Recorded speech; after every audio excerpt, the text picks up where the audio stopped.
আসসালামু আলাইকুম। দেখেন আজকে রান্না বাড়া শুরু করে দিয়েছি। আজকে আমি অনেকগুলো আইটেম দেখাবো। লাউ শাক ভাজি, পাশাপাশি সিম রান্না করা এবং বেগুন রান্না করা, বেগুনের সাথে একটু পেঁপে দিয়ে রান্না করা। আর পরে আমি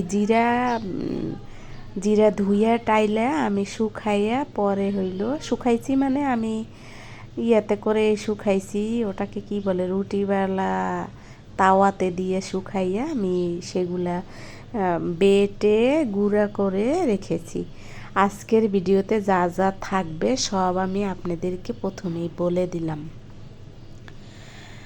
সবাইকে অনেক ধন্যবাদ। সবার কাছে আমি কৃতজ্ঞ। আমার পরাণের ভাই বোন, আমি সবাইকে আমার অন্তরস্থল থেকে ভালোবাসা ও অভিনন্দন জানাই। দেশ এবং দেশের বাহিরে যে যেখান থেকে এই মুহূর্তে আমার এই রান্না বাড়ার ভিডিও দেখতেছেন, তাদেরকে সত্যি সত্যি আমি ভালোবাসি মন থেকে। আর আমি আপনাদের এই কমেন্টসগুলো পড়ে আমার এত ভালো লাগে, সত্যি জানেন। অনেক মানুষ আছে মানুষের কারণে মৃত্যুর মুখ থেকে ফিরে আসে, আবার অনেক মানুষ আছে মানুষের কারণে মৃত্যুর মুখে ঢলে পড়ে বা মৃত্যুর মুখে চলে যায়। এগুলো আসলে কি বলবো, বাংলাদেশের অনেক মানুষই আছে অনেক হিংস্র প্রাণী, আবার বাংলাদেশে অনেক মানুষ আছে অনেক ভালো। তার মাঝে আমরা কিন্তু কেউ ব্যতিক্রম কেউ না। আমরা সবাই কিন্তু সবাইকে হিংসা করি, আবার সবাই সবাইকে একটু সহায় অনুভূতি দেখাই। আমি জানি না, আমাকে হয়তো আপনারা বলবেন যে এই মেয়েটা একবার এক এক কথা বলে। আসলে আমি না ফিল করি। দেখেন, এই যে আপনাদের সাথে আমি কথা বলে, আপনাদের সাথে এই যে ভিডিওর মাধ্যমে এসে অনেক ভালোবাসা পেয়েছি। আপনারা তো অনেকেই আমাদের বাংলাদেশের, আবার অনেকে আমাদের দেশের বাহিরের অনেক কান্ট্রির মানুষই কিন্তু আমার ভিডিও দেখে। আমিও কিন্তু তাদের ভিডিও দেখি। অনেক সময় যখন মনটা খুব ভারাক্রান্ত হয়ে যায়, তখন কিন্তু আমি গানের চ্যানেল দেখি। গানের চ্যানেলেও কিন্তু আমি কমেন্টস করি, তারাও কিন্তু আমার ভিডিও দেখে। তাহলে কোনো না কোনো দিক থেকে তো ভালো লাগা থেকে দেখে, অথবা কি বলবো, নিশ্চয়ই ভালো লাগা থেকে দেখে, অথবা হয়তো বা প্রতিদান দেওয়ার জন্য দেখে, বা হয়তো বা এটা ভাবে যে ও আমাকে একটা কমেন্টস করছে, যাই দেখি ওর চ্যানেলে কী আছে, ওকে একটু দেখে আসি। এটাই তো সামনের থেকে কিন্তু এটাই। কিন্তু দেখেন বাস্তবে কিন্তু এরকম না। বাস্তবে আমি আর আপনি দুইজনে মিলে যদি একটা দোকানে যাই, সেই দোকানের যদি তরকারির দাম, মাছের দাম, জামার দাম, স্বর্ণের দাম, মিষ্টির দাম যদি বেশি হয়, তাহলে হয়তো আপনার সামর্থ্য আছে, আপনি কিনলেন। কিন্তু আমি হয়তো একটু দামাদামি করলাম, আমাকে হয়তো দামাদামির কারণে একটু কমে দেবে।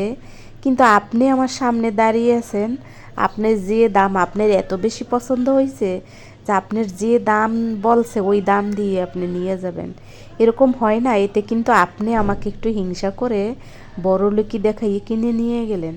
আপনি কিন্তু পারতেন একটু ওয়েট করে, যে দেখি ও যেহেতু দামাদামি করতেছে, ওকে দেয় কিনা, তাহলে আমারও তো 2-4 টাকা বাঁচে। আমাদের দেশে কিন্তু এগুলো নাই। তার কারণ হলো কি জানেন, তিনিও যেখান থেকে বাজার করেন, আমিও কিন্তু সেখান থেকে বাজার করি। কিন্তু তানার বেতন অনেক, 50,000 টাকা, আর আমার বেতন হইল একেবারে কম। তাহলে তানা তো দাম দর করে কিনবে না। তানা তো বড়লোকি দেখাইয়া যে দাম সে বলেছে ওই দামে সে কিনে নিয়ে চলে যাবে। যাবে কিনা বলেন পরাণের ভাই বোন? এগুলো আপনাদের সাথে হয় কি না? না, এটা আমার সাথে হয় নাই। তবে আমি দাঁড়িয়েছিলাম এক জায়গা। আমি জানি যে এই ঘটনাটা যেখানে ঘটেছিল সেখানে 3 ব্যক্তি ছিলাম। 2 ব্যক্তি হলো কাস্টমার, এক ব্যক্তি আমি, আর এক ব্যক্তি ভ্যানগাড়িওয়ালা।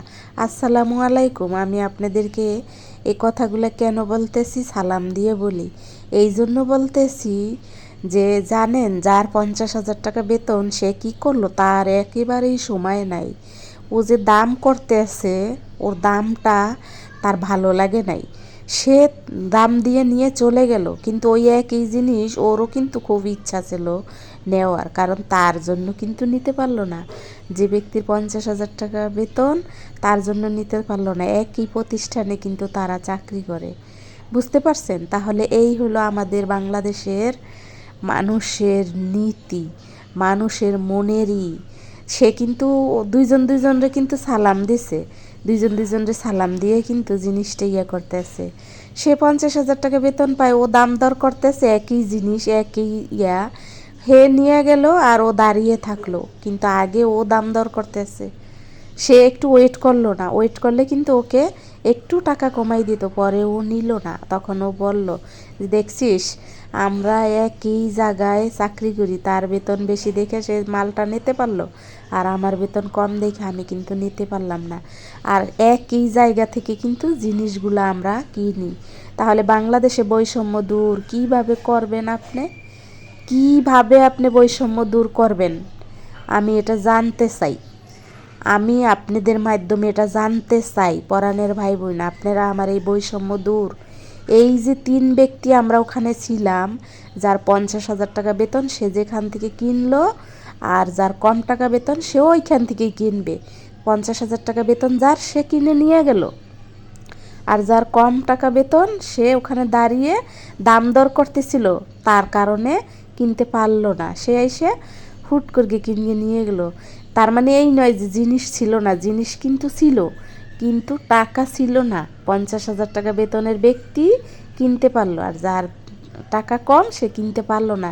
এখানে আপনারা কি বুঝলেন? আর কি বৈষম্য দূর করার জন্য আপনারা এরকম করতেছেন, আমাদেরকে জিনিসপাতির দাম বাড়িয়ে দিয়ে তারপরে আপনারা বৈষম্য দূর করতেছেন? আমি তো এই জিনিসটা বুঝতেছি না। মানে আমরা যারা সাধারণ পাবলিক আমরা মরে যাই, আর আপনারা যারা বেতন বেশি তারা বেঁচে থাকেন, তারা খান, তারা খেয়ে পরে সুন্দরভাবে বেঁচে থাকেন, তাদের ছেলে মেয়েদেরকে ইংলিশ মিডিয়ামে পড়ান, আর আমরা যারা একেবারে গরিব আমরা মরে যাই। এই বৈষম্য দূর করার জন্য আমাদের এই শিক্ষিত ছেলেমেয়েরা ছুটছে, শিক্ষিত ছেলেমেয়েরা এই বৈষম্য দূর করার জন্য ছুটছে। কি বৈষম্য দূর করবে আমি তো বুঝতেছি না। আমার খুব খারাপ লাগতেছে, তখন থেকে আমার গা জ্বলে পুড়ে ছাই হয়ে যাচ্ছে। আমি কেন বাঙালি উল্লেখ করে কথা বলি, কেন বলি মাঝে মাঝে যে বাংলাদেশের মানুষ হিংসুটে, বাংলাদেশের প্রতিটা মানুষ হিংসুটে, আনাসে কানাসে যেখানেই আছে।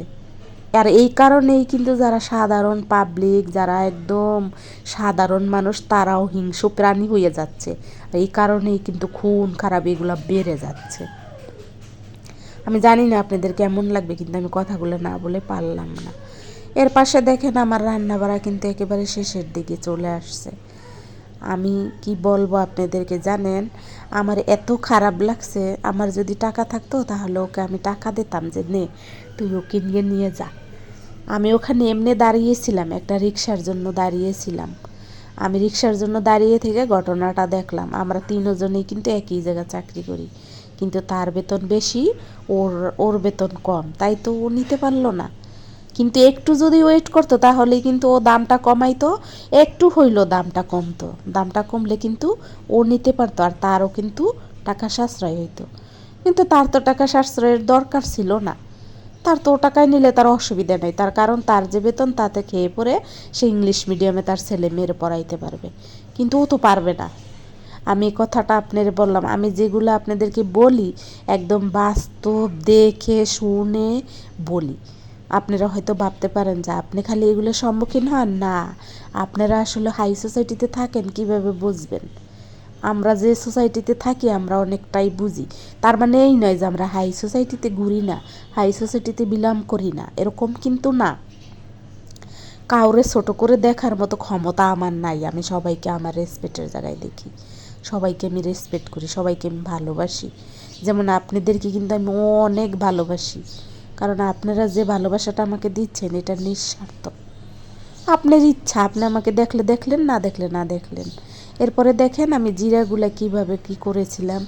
আপনারা তো জানেন যে আমি একা হাতে ভিডিও করি, তাই পরিবেশনটা একটু আপনাদেরকে দেখাইতে আসি। আমার একটু হাসিও আসছিল। যাই হোক, আমার ভিডিওটা কিন্তু একেবারে শেষের পর্যায়ে। যে যেখান থেকে দেখছেন, আমার যদি কোনো ভুল হয়ে থাকে ক্ষমা সুন্দর দৃষ্টিতে নেবেন। আমার কথায় যদি আপনারা কেউ কষ্ট পেয়ে থাকেন, তাও ক্ষমা সুন্দর দৃষ্টিতে দেখবেন। আমাকে ভালোবাসবেন, আমার চ্যানেলে আপনারা এসে ঘুরে যাবেন, কমেন্টস করে যাবেন। আমি এটাই আশা করব। এর বেশি আসলে কি চাওয়ার আছে? এর বেশি আসলে কিছু পাওয়ারও নাই। এই তো, এটাই আসলে আপনাদেরকে বলার ছিল। এটা বলার জন্যই আসলে ক্যামেরা অন করেছিলাম। আর সারাদিন কি রান্না করলাম সেগুলোও দেখাইলাম। ভিডিওটা একেবারে শেষের পর্যায়ে। আবার অন্য কোনো ভিডিওতে অন্য কোনো কষ্টের কথা নিয়ে আপনাদের মাঝে হাজির হব আমি। সবাই এই পর্যন্ত ভালো থাকেন। আসসালামু আলাইকুম। আল্লাহ হাফেজ।